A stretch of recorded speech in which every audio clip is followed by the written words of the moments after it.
entitled mother broke up my engagement just by being rude. My girlfriend and I were really ready to be engaged. We both agreed we wanted to get married, but I hadn't done the formal proposal yet because we wanted to meet each other's families first. I always thought the old trope about meeting the in-laws being a big fiasco was a myth, both because I was younger and more naive then, and because I'm lucky to have easy parents. My girlfriend met them for a few hours once we were alone, just me in them. I told them my intentions, and my mom asked, does she have any kids already? And my dad asked, does she have a good, solid job? And they both asked, do you really love her? And that was that. I had their full support for the marriage. I thought meeting her parents would be the same. Some grilling was to be expected, but as long as I was honest and respectful, it would all be fine. They had my girlfriend when they were teenagers by surprise. So now they had another baby that they called a do-over daughter who was just 6 years old and who they wanted to raise properly. My girlfriend and I made the trip up to their city, and I met them for the first time over dinner at a steakhouse. It was pretty upscale, and we'd scheduled the dinner for 8 p.m., so I was surprised to see they brought the kid along with them. I met everyone at once, and the initial awkwardness settled. Once we sat down, we were making great small talk when the 6-year-old said she was thirsty. No big deal, right? Well, all of a sudden her mother, Ellen, starts screaming, water, water, water. A waiter came rushing over to see what the commotion was,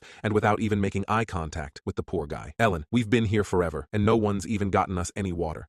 My daughter's been asking. We had been sitting for about 15 or 20 minutes without service, but they were visibly behind, and there were no circumstances that would have warranted that shouting. I should have realized from how unfazed everyone else at the table was that I should be bracing myself for a long night, but I couldn't imagine what was to come at that point. The waiter rushed over with water and apologized for the delay, explaining a few very large parties that arrived all at once. The guy seemed sincere and quite affable, so I thought the water would just be an anomaly in an otherwise pleasant night. Then Ellen kicked into full gear. We'll need a kids menu, she informed the waiter. He said that they didn't have a kids menu, but that the chef could simplify most dishes. What do you mean you don't have a kids menu? Ellen replied in total disbelief, as though he'd said they didn't have a fire exit date. He explained they didn't get too many child visitors and that there were enough plain foods on the menu that no separate menu had ever been necessary. Ellen sighed dramatically and waved him away. I tried to give him an apologetic glance, but understandably, he didn't look back our way. I was so glad the poor guy left and didn't have to be subjected to her anymore. Meanwhile, she turned her attention on me, and I almost wished he'd come back. At least he was getting paid to be here. She was like, so you're a screenwriter? And I explained, well, yes and no. I want to be, but it's hard to get a job in that field that you can support yourself in. So I'm working at a non-profit right now. There's a screenwriting component to the job though, so I'm really happy there. Ellen turned to her 6-year-old and went, hear that, hon? You want to be sure to snag a man who works for profit? Learn from this. It's not too late for you. I couldn't tell her she was trying to be funny or not, so I just let it pass. Looking over to my girlfriend to see if she was even considering speaking up on my behalf. Nope. The waiter came back visibly nervous. That hurt, because he was so relaxed and personable at the start of the meal. He asked if we'd like to hear the specials before we ordered, and Ellen said sure. The waiter started saying, first, we have a lightly seared strip sweet. Ellen just shouted. Next. The waiter. Oh,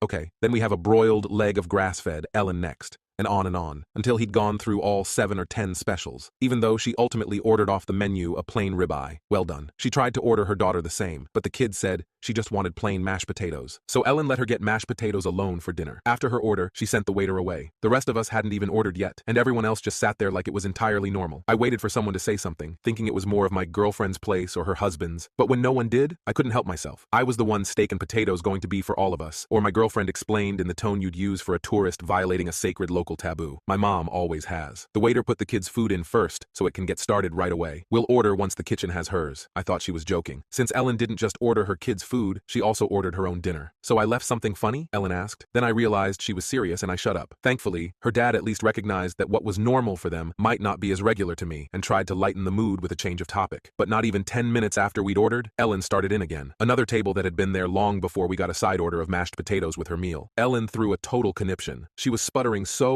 audibly that none of us could figure out what was wrong at first. Finally, she managed to flag down some busboy who barely spoke English and began laying into him like he just sideswiped her on the freeway. He kept trying to explain he wasn't a server and he could go get one, but she wouldn't stop to breathe long enough for him to find someone who could actually help. All the while, I kept looking at my girlfriend for signs of embarrassment, or at the very least, irritation. But you wouldn't have known if she was even hearing any of this. Our waiter came over somehow, still feigning a smile, despite knowing what he was walking into, and Ellen actually goes, "Why did that table get mashed potatoes? And ours haven't come yet." The waiter kindly, but concisely explained, "Well, ma'am, those people ordered potatoes before your party had placed their order." Ellen looks this man dead in the eye and says, "Well, it doesn't matter when they ordered it. My daughter is the youngest one here. Her food should come out first." You could tell the waiter was working hard to restrain himself at this point. He explained it was a first come, first served policy, and didn't help one way or the other. He offered to go check on the potatoes. Ellen agreed. Or more specifically, she said, "Yeah, you better," but I was clocking him, and he went right back to his service station. 3 or 5 more minutes passed, during which we could have no other discussion at the table, except how awful this restaurant was, how hungry the poor baby was. Her daughter hadn't said a word about being hungry this whole time, and was constantly playing her loud iPad game without headphones, disturbing all the other diners around us. Ironically,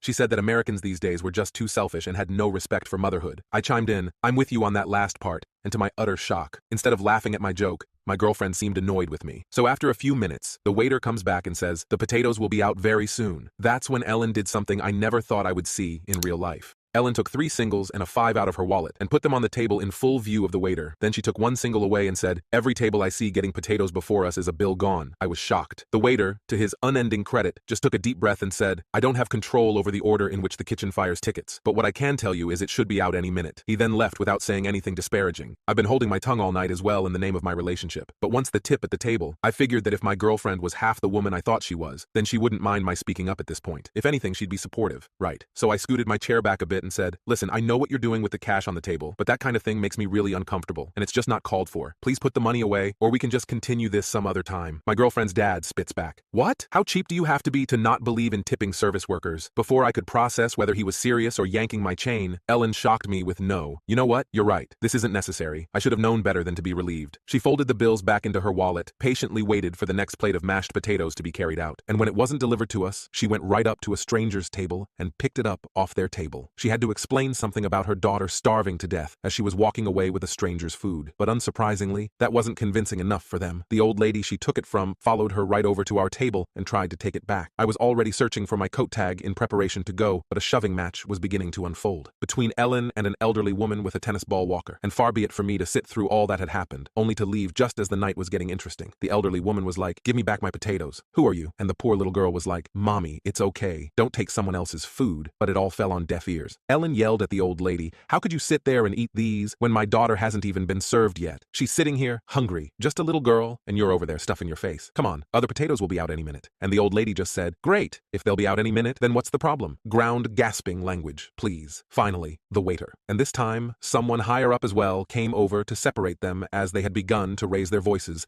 and cause a disturbance. Staff had already asked Ellen to turn down her daughter's iPad multiple times without heat, and I'm guessing the waiter informed management about the tip on the table stunt she pulled because this was their final straw. "They told us we were going to have to leave the restaurant, but we don't even have our food yet," Ellen complained to the guy. This was clearly not the manager's first rodeo. "You can take the food that's already been served free of charge. Everything else will be canceled. Please leave immediately." The old lady didn't miss her chance to knock the potatoes right onto the floor, so we couldn't try to take them with us. Nothing else had been served yet, so we had to leave without any food. This was clearly not the manager's first rodeo. "You can take the food that's already been served free of charge. Everything else will be canceled. Please leave immediately." The old lady didn't miss her chance to knock the potatoes right onto the floor, so we couldn't try to take them with us. Nothing else had been served yet, so we had to leave without any food. When my girlfriend and I were finally alone in our car, she said, "Can you believe that?" And I said, "Not at all. And I really can't believe you didn't warn me." And she went, "How could I have known about any of that?" And confused. I asked, "Is she not usually like that, even more confused than me?" My girlfriend asked, "Who?" "Your mom. What's my mom got to do with the terrible service at that place?" That was the beginning of the end of our relationship. The fact that she didn't see anything wrong with her mom's behavior and that I'd be marrying into that situation shook me to deep. We both dodged a bullet in more ways than one. In hindsight, we weren't right for each other, regardless of who her family was.